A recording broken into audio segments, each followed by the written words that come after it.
Dear Derry, I feel like I haven't talked to you guys in so damn long. Um, what can I tell you? I know it's been a couple of days since I've done one of these. It feels like it's been almost a week. I don't think it has. Last one I did was on the 18th. It is now the 22nd, so 4 days. So it's almost a week. Um, anyway, uh, it was just Tuesday, and now it's Saturday. So what? Um, what can I tell you guys about? Well, first of all, I'm sure you noticed that I am wearing a blue t-shirt, which I don't think any of you have ever seen me in one before. Um, and it's a brand new t-shirt. I just got it from shirtwoot.com. And this is a pet peeve of mine. So as soon as I saw this shirt, I was like, I must have two of them. And so I bought two of them right then and there. The phrase is, I couldn't care less. Could not care less. You care so little. You give so few F's or shits or whatever that it is impossible for you to care any less. Okay? For those of you who say, I could care less, that means if you could care less, that means you do care some. Be careful with how you use this particular phrase. If you're trying to indicate that you don't give a damn, the correct phrase is, I could not care less. You are incapable of caring any less than you do because you already care zero. I find it also ironic that this particular phrase is something I care very, very, very deeply about. Other things that have not yet arrived in the mail, which this obviously has, but hadn't when I started thinking about this. It was a couple of days ago. It was after the last, and when I say last, I mean there won't be any more, and it was also the previous one, Elder Scrolls Online beta, when it finished. I got to thinking about the fact that, okay, I ordered the physical copy of the the Imperial Edition, and I started thinking, wait a minute, when is Best Buy going to send me that? Because it's scheduled to release on April 4th, which is just like a week and a half away. Maybe 2 weeks. When am I going to get this thing? Because part of buying the Imperial Edition is the fact that you get 5 days early access to the thing. And I'm thinking, well, wait a minute. If they don't send it to me in time, if it doesn't get here until the 4th, because that's the earliest that they were going to send it, I'm kind of screwed, on this thing. I mean, I'm screwed out of one of the big reasons for getting it, which is the 5-day early access. What am I going to do? And so I called Best Buy to talk to them, and they were like, what? And I'm like, come on, guys. Here's well, first, when I called them, I, told them, this is my name and here's my phone number. And they're like, we don't have an account for you. So it's there. And they're like, no. I said, here's the order number. And they're like, oh, yeah, there it is. Okay.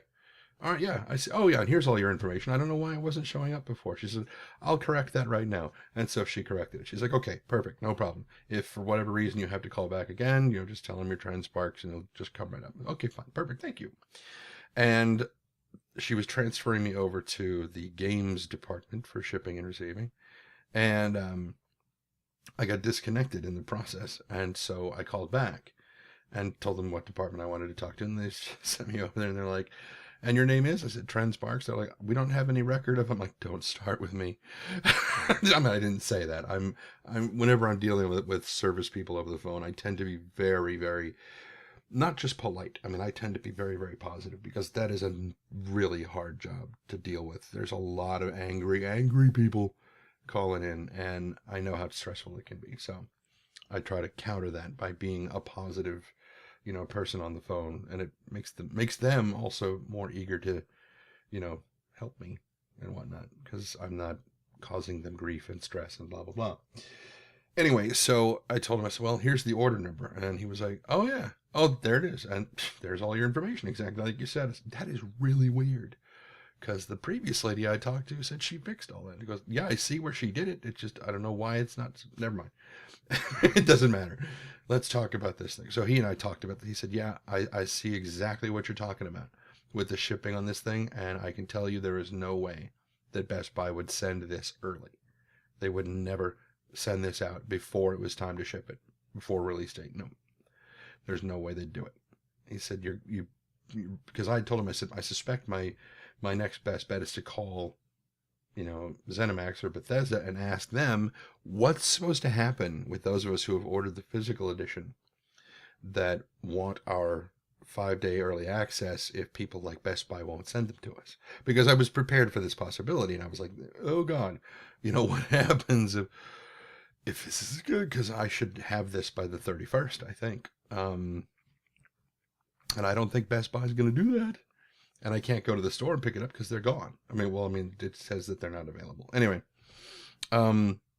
so I told him, I said, okay, I'll just call ESO and I'll talk to the folks over there and see what they have to say. And if all else fails, I'll try to get all three of us kind of corralled into one thing and talk about, okay, so you guys have said that if I pre-purchase this thing, I get one of the special deals that I get is this 5-day early access.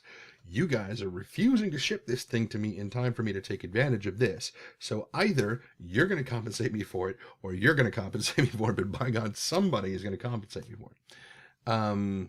You guys can fight it out between you and figure out, as it turns out, completely unnecessary. When I was looking up the phone number for ESO, or for ZeniMax and Bethesda, to ask this question, one of the frequently asked questions that was off on the, sorry, I should reverse that for you guys. One of the frequently asked questions that was over on the right-hand side was, if I pre-purchase the Imperial Edition, will I be able to put? I'm like, oh, this sounds familiar. And so I click on it. And with a very small amount of digging, I found that what they're going to do, how they're going to compensate for that, is if you've been in the beta, and most of us have, and you've already entered your code and you've been playing, testing whatever, all of your Imperial stuff, like the fact that you get a horse for 1 gold instead of for 1,000 or however many it's supposed to be. Actually, I think it's a lot more than that. But anyway, it's already applied to your account. And all that's going to happen is for your 5-day early access, you just update your beta client and it will update to the full release. And then eventually your physical edition will show up and everything will be fine. But you'll be able to play the game no problem. Your beta client is your release day client. It just needs to patch itself up and you're good. Excellent. Thank you. The only thing I have not done yet was to call Best Buy and tell them that. I was like, you guys are probably going to get these questions. Here's the answer over here. So I may do that Monday or so. Because I'm sure they're going to have, these questions come up. And some would say, it's their job to look that kind of thing up. Okay, it might be, but they didn't know what it was. So clearly someone, not necessarily the people that I'm on the phone with, but somebody further up the chain isn't doing what they're supposed to be doing. So, it's not the fault of the people on the phone. Maybe I can, tell them one of the things they can put a note where all the rest of the callers or all the rest of the phone associates can get to it and do whatever they need to do. All right, 8 3/4 minutes. What else can I tell you? So I've been over, dog sitting this border collie, Bray, for a couple of days already, which was part of the reason why I wasn't here, because Carrie, one of the owners, he's definitely the more effeminate of the two. In the marriage, he is the bitch and Bill is definitely the butch. So sometimes it seems like they switch them, but anyway. So Carrie, basically I'm driving his vehicle while they're gone. So I dropped them off at the airport this morning, and by now they are in Hawaii. So they will be there for a week and a half. I'll be watching Bray, and I'm kind of thinking of it that is now home and this is my office. So I'll be coming here to work every day and then going back over there at night and whatnot. And after having Bray here, I think it was Thursday, the other dogs were like, oh my God, new person, and lost their minds. I was like, don't think I'll bring her over here anymore. I mean, nothing bad happened. You know, there was no fighting or anything, but only one of the dogs actually got to come in and meet Bray, and that was Ben. He's a little German Shepherd. I say little. You know, he's still probably a little bit bigger than Bray, but he's a German Shepherd. She's a Border Collie, so of course he's a little bit bigger than she is. Anyway, so I'll just, you know, it'll be exactly the same as when they are home and they go to work during the day and then they come back at night. It's exactly the same routine. It's just me doing it instead of them. What else? So, Geekdom put up the Fellowship of the Ding EverQuest thing with him and Jesse, Jesse, Krendor, and Kiori doing their thing, which I did the voice of God Kent, which several people actually did recognize it as an homage to Real Genius with Val Kilmer and William Atherton and probably a couple of other people. I can't think of their names right now. Anyway, so that seems to have been going over very well. The guys who are making Beyond Skyrim, Bruma, Gopher did a video for that like early last week, and I'd been slated to do some voice stuff for them, you know, over the course of and since I've been, you know, interacting with them a lot more, because once Gopher did that thing, their popularity has just shot through the roof. And people are like, oh my God, I can't wait for this thing. You know, and then they had their detractors, people who are, you know, naysaying that, you know, that it's not going to work and it's too ambitious and blah, blah, blah, blah, blah. Whatever. But so I've been kind of in Skype chats with most of the developers and the, you know, guys, and they're kind of like, can you do this kind of voice? Can you do this kind of voice? I'm like, no, you know, I can do this kind of voice. I can do this kind of voice. I can, and they're like, well, it sounds kind of like this. It's like, get in the Skype call. And so we get in the Skype call and I try it out and it doesn't work. It fails horribly. Huge, flaming, crashing, incredibly, you know, laughter-inducing failures. And so it's been a lot of fun working with these guys because they're like, what about this kind of voice? So we jump into a Skype call and I try it out and it either works or it doesn't. And so we'll see. So right now they have me slated for 2 different voice types, and we'll see how well that goes. I finished recording my narration for E.J. Swift's Saga's Children, which is up for a British Science Fiction award for short stories. Really good story. I very much liked it. I actually played it when I recorded it. I was about to send it off to the guys at Starship Sofa, who were the ones that asked me to do it. And I've been in email contact with the author, with Emma Swift. And I said, you know, here's this thing. I'm not sure. I think I've mentioned to you guys that I was trying to figure out how to do the pronunciations of the Swedish names and whatnot. And she sent me a video. And so when I finally finished the kind of the final draft of it, I sent it to her. I said, give it a listen to. Let me tell me what you think. If there's anything that you think is wrong or needs to be changed, just tell me and I'll do it.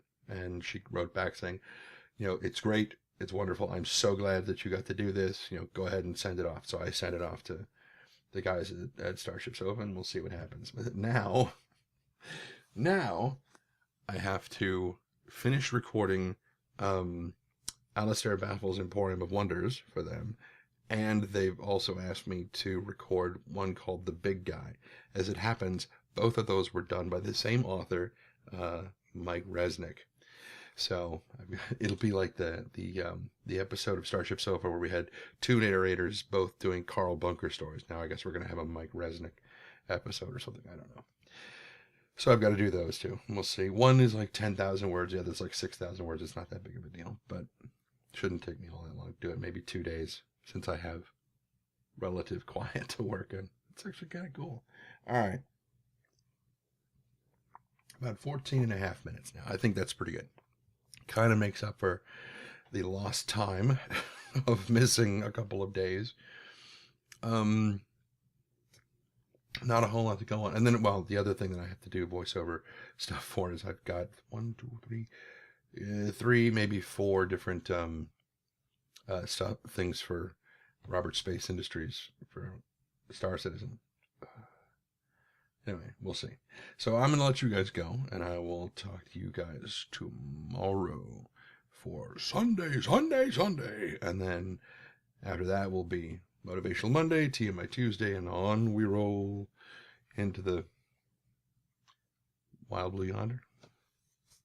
The more you know.